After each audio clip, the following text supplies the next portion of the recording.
in there, wouldn't there? That you'd think, blimey, that would make drawing money. But the problem is, Matt, in WWE, it's very unlikely WWE would book CM Punk and AJ Styles at a WrestleMania, isn't it? And have it. I know it sounds ridiculous because in our wrestling mind, that is one of the dream matches. But WWE don't look at things like that, do they, Matt?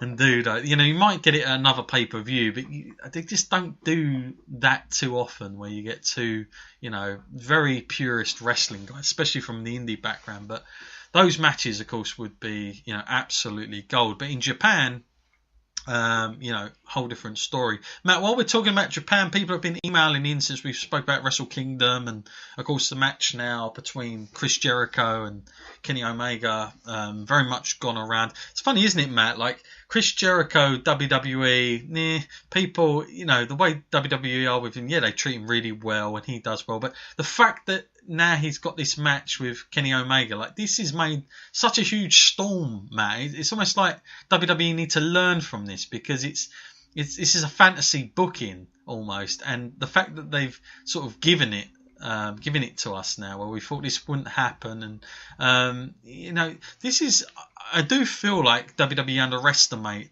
the wrestling, the purest wrestling fans, because this one match, Matt, is seems to be like you could just book this on the card and that'll do. Like you don't even have to have a whole. You think of how big WrestleMania is, like 6 hours worth. All these main events that they try and put out there, and yet this one match, Matt, has made so much of a buzz. Just over the internet, we don't even live in Japan. It's not even big in America, but yet it's made so much buzz. It's incredible, isn't it, Matt? How it's done that.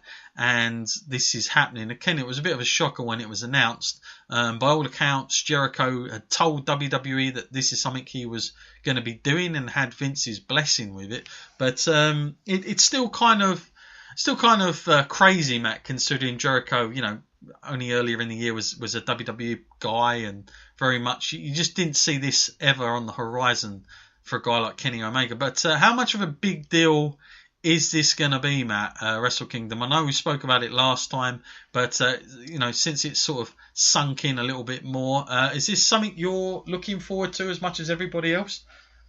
Oh, it's a huge deal as well.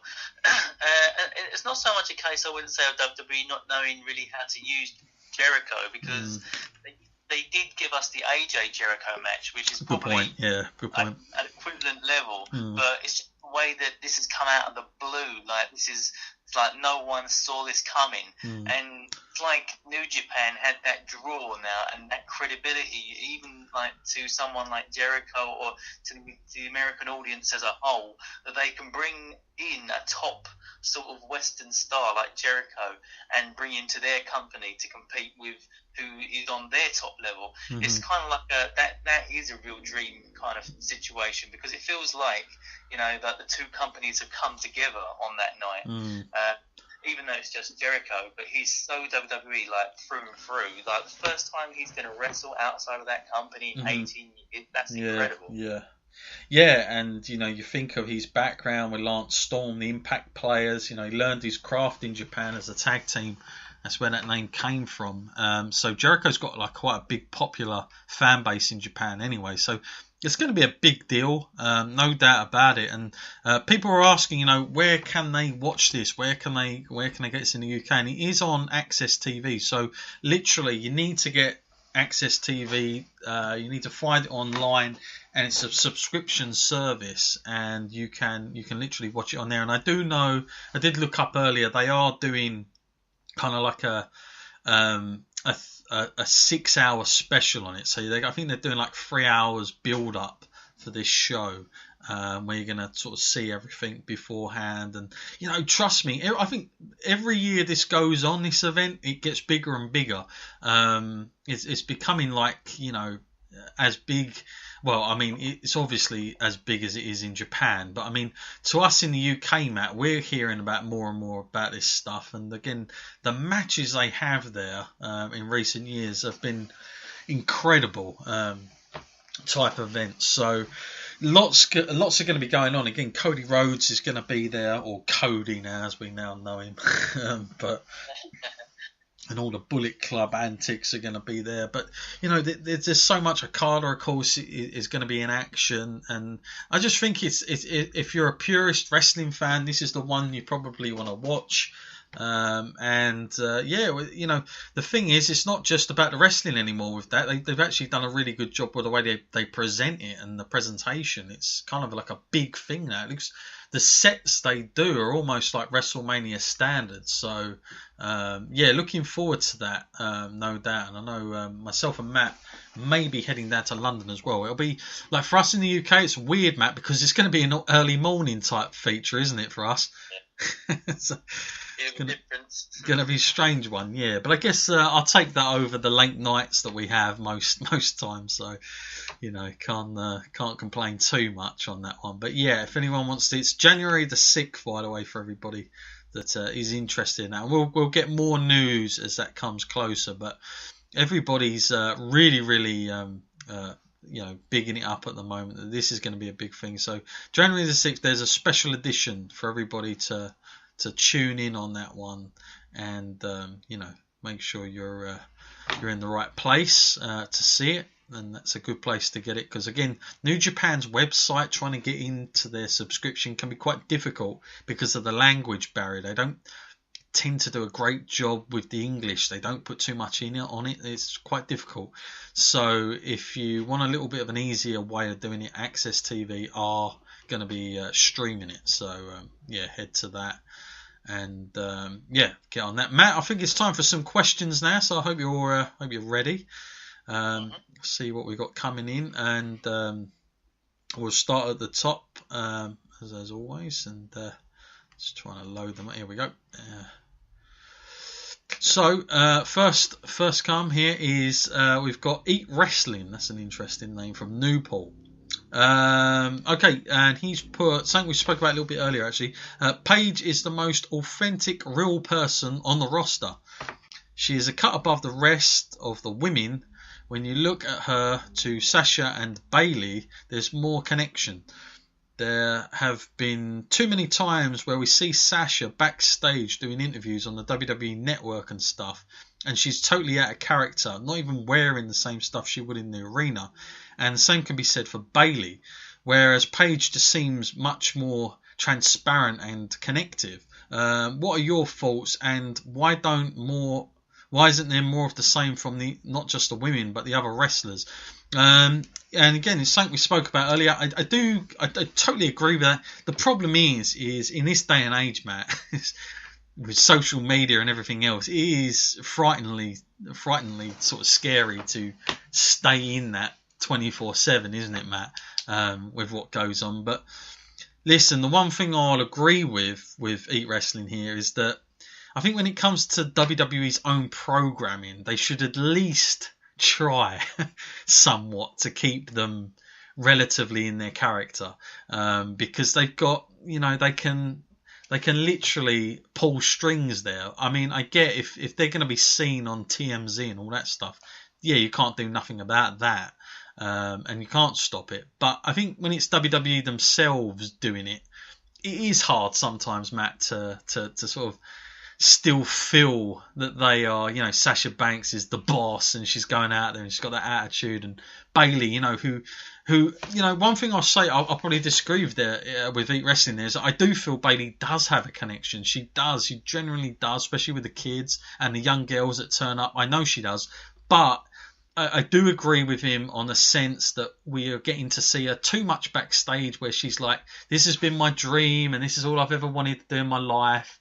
And it's almost like she has to keep being thankful for being there, when actually she needs to just be like living in the moment somewhat. And I'd rather them shoot her on a half shoot rather than just her out of character going, I'm so grateful for being here, I'm grateful for all the opportunities, and etc. etc. Matt, what's your take on that? And do you agree with Eat Wrestling, or is there a bit more to it? And of course, with the whole Paige business coming back. Well, I agree in the sense that Paige is her character, and you know, the person she portrays in the WWE is who she is in real life. But that's just luck of the draw, really. Yeah. I mean, given her that free reign to pretty much be herself on the character. Yeah. It's much more difficult with someone like Sasha Banks when, she's much more comfortable as a heel character, and some people would say her interactions with the fans are more on the level of a heel, but that wouldn't be so much a problem if she got to play that role. Yeah, no, totally. I mean, the thing is, in this day and age, it is tough because they, like Matt said, they give free reins with someone like Paige. They also do the same for Brock. I don't think you're going to get some guy backstage going, you've got to say this and do this. I don't think Brock's going to agree to that at all. I think Brock can just be Brock. And in a way, if you think about it, by letting them sort of be themselves does help them get over, and I think they have an advantage. Whereas I think and I don't think it's Bayley's or Sasha's fault. I think it's just the way they are being way too scripted, way too much, and they become very monotonous with what they say. Like, sounds the same as everybody else. That's the problem. So yeah, good point anyway. And like you say, yes, Paige, very much, I would agree, is probably, as far as the active wrestlers, probably one of the few that is able to do that. Okay, got another Matt here who's emailed me, and I hope it's not you, Matt. Maybe it could be a sneaky one in. Okay, so what's he put here? Oh, I've just recently watched the Jake the Snake Roberts documentary on Netflix. Thought it was really, really good. Are there any other good independent-made documentaries on wrestling? Some of the WWE stuff on the network is terrible. Can't stand it. But these ones done by other people seem a lot better. There are other good documentaries. I mean, it depends how far back you want to go back. But, of course, one of the original greats, Matt, I'm sure, is Beyond the Mat. Everybody seems to recollect that as being one of the first ones that sort of made it mainstream that was out there. But also Hitman Wrestling with Shadows, I think that was even before that. And that sort of pulled the curtain back a lot as well on what was going on. But yeah, there are other stuff out there, Matt. I mean, I'm sure there are by sort of independent makers. Is there anything that springs to your mind, Matt, that you know about? They're out there, but I don't think people dedicate like a whole documentary to it these days. I mean, I remember there was an episode on Louis Theroux who did one on the wrestling as well. That's a good point. That's another good watch.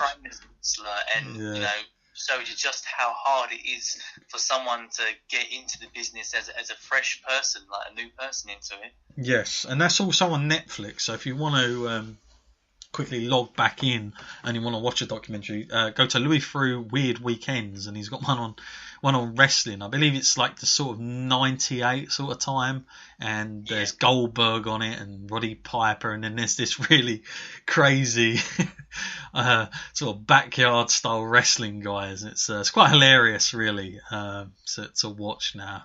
It's actually made me want to go back and watch that one now. Matt's mentioned it. Because I know it's available, but also there are good ones from ESPN. They've done 30 for 30s. They've recently done with Ric Flair, and I've got a question about that coming up. But that's excellent as well. And there were ones on, I think it was called Inside the Ropes or something like that. They've done it on Scott Hall, and they also done it on the WWE as a whole, and they were quite good as well. And I believe they were granted permission and access to most stuff back then, and I think you can get probably that stuff on YouTube if you type it in, so check that out for sure. But yeah, the Jake Roberts documentary, which is obviously still available on Netflix, really recommended watch. It's one of those ones, it's not total wrestling, but it's, I mean, if you think about any wrestlers who have gone through a stretch, especially in that sort of time zone of the late 80s where everything was there, and of course painkillers were such a thing everyone was doing at the time to get by on the road, and the addiction to alcohol and everything else. It's a good story to show. I think his progress on how he sort of brings it back, Matt. I think you've seen that one, haven't you? The Resurrection of Jake the Snake Roberts. Oh yeah, definitely, great one that one is. Yeah, again by DDP involved, and also Scott Hall as well. He's in that as well. So yeah, recommended watch for anybody else that hasn't seen it. Leah now, I think they are doing The Broken Gimmick at last. If they do, how would you both book it for him? Love the show. Will you be doing a WCW timeline at all? Well, first of all, the WCW timeline, it's not something I've really looked into. I'm always open for stuff if people want it. And WCW, it's kind of one of those things.